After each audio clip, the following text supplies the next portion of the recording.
Hello and welcome to Talking Football. Uh, if you're returning from the last video, I'm glad to have you back. If you're new here, welcome. Subscribe. We just started doing this. We're gonna hopefully be doing this every week. We're gonna be doing a couple different videos a week. But what I would like to go ahead and start up here is, well, let's just go ahead and get started. Number 8, Tennessee versus unranked Florida. This game had me so mad, y'all. I was so mad. I'm a Tennessee fan, for those of you that are new here. This game had me so unbelievably mad. It's been a while since I've been that mad at a Tennessee team. I didn't think I even got that mad last week against Arkansas. I was so mad, and I'll go ahead and touch on what I said in the last video. I know I said I thought we could do a really good job here at playing Florida, and I thought we could do something, and we could prove it. We could prove ourselves. We could say, you know what, last week was not us. This week we're gonna show you. But they didn't do that. They won. I knew they would. I had a good feeling they would. But this game should not have went to overtime. I mean, it shouldn't have been that close. I'll go ahead and start with what I think happened is, okay, so obviously our players have to take accountability. They didn't play great. The O-line, we can start with the offense. The O-line, it's a good O-line, but this game it sucked. I mean, for real. It gets me so mad, the fact that every time Nico tries to run for it, and he gets a first down, he does what he's supposed to do, but it has to come right back because Lance Hode or somebody else on the O-line is holding. Why is it every time, and I'm not even joking here, every time that Nico gets a first down, Lance Hode brings it right back? Well, I don't even know if it's even Lance Hode. I just know he's one of the ones that was doing it against Arkansas. So I didn't pay much attention. I just assumed it's probably him because he did it last week. But that's what I'm saying. Every single time that we do it, and I'm pretty sure it's the same dude too, because it's every time. And I know, although I wasn't paying much attention to it, the people that I wasn't paying attention to who it was committing the penalty because I was just so freaking mad. But the people that I watched with was paying attention to who was doing what. I was too mad. I was way too mad. But I'm pretty sure it was Lance Hode specifically because I know the first one was Lance Hode, and the person that I was watching with went, it's him every single time. Just take him out already. So I'm pretty sure it was him. I could be wrong, so don't quote me on that.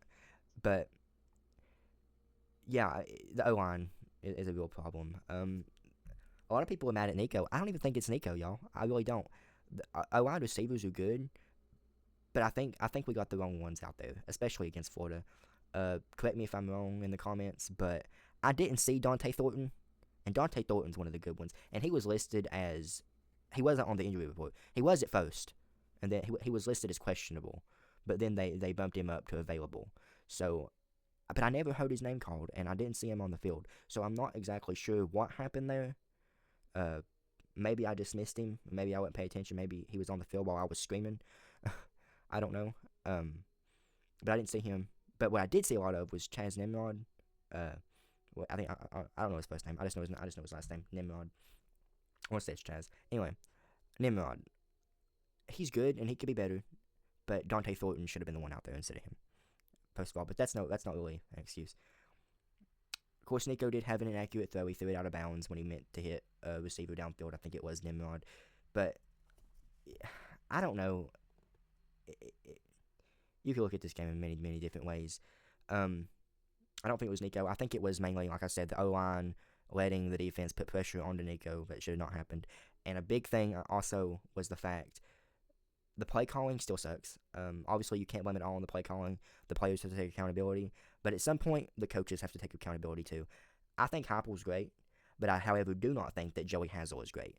The offensive coordinator sucks.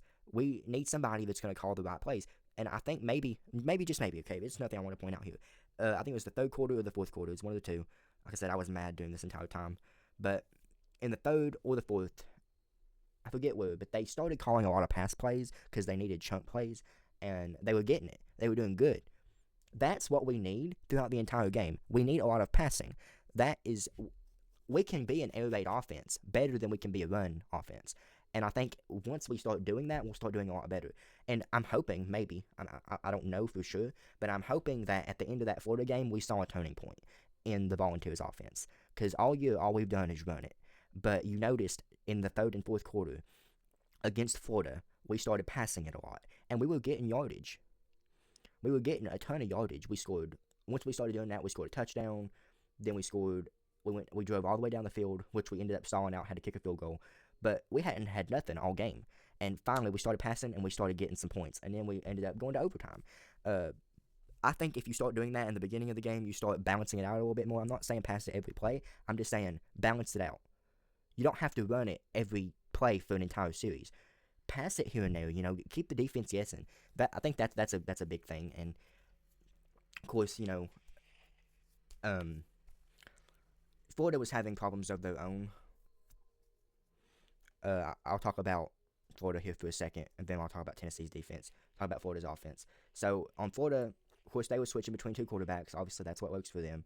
They had old Graham Cracker Moats and DJ Sagway. So Moats is a good quarterback. I mean, he's really good. I mean, you're wrong here. He's not great. The Florida offense isn't great. They're not the best. They have some good receivers. They have two good quarterbacks, but you can't really do much when you got two quarterbacks. And I know Florida fans won't like what I'm about to say, and that's you got to pick a quarterback. I mean, I know you think it's working right now, but switching between two quarterbacks, eventually defenses are going to learn, hey, this quarterback's good at this one, this quarterback's good at this other quarterback's good at that. And eventually it's going to be like they're just going to know what you're doing. And you got to be consistent. You got to have a consistent quarterback that can do everything. You just can't do it like that. Okay, so now let's talk about defenses. We'll talk about both defenses. But I'll start with Tennessee's because I'm a Tennessee fan. Tennessee's defense, they played lights out. Let's be honest here. Florida scored 17 points and only 3 in the first half. And scored 7 in the fourth quarter. That was it. A touchdown and a field goal. That was it. They played lights out. I mean, the defense was great. There's not much to say on defense. We're a good defense. That's all there is to that. Now Florida. I'm giving them credit here. I know a lot of people get mad when say, "Oh, Tennessee fans are just cocky. They don't do." No, they don't. They don't give the other teams any what's the word I'm looking for? They don't give the other teams any credit. Okay, I'm gonna give y'all credit here. Your offense didn't do great because they were playing an amazing defense. But what you did do was your defense shut down a decent offense. You have a very good defense, very very good defense. That may not show later on whenever you start playing these other teams, because obviously, like I said, our offense was struggling because of the play calling. But you did play good. I mean, you really did. So we'll say that. I don't really have much to say about Florida's defense. They're good. They played lights out. They did amazing.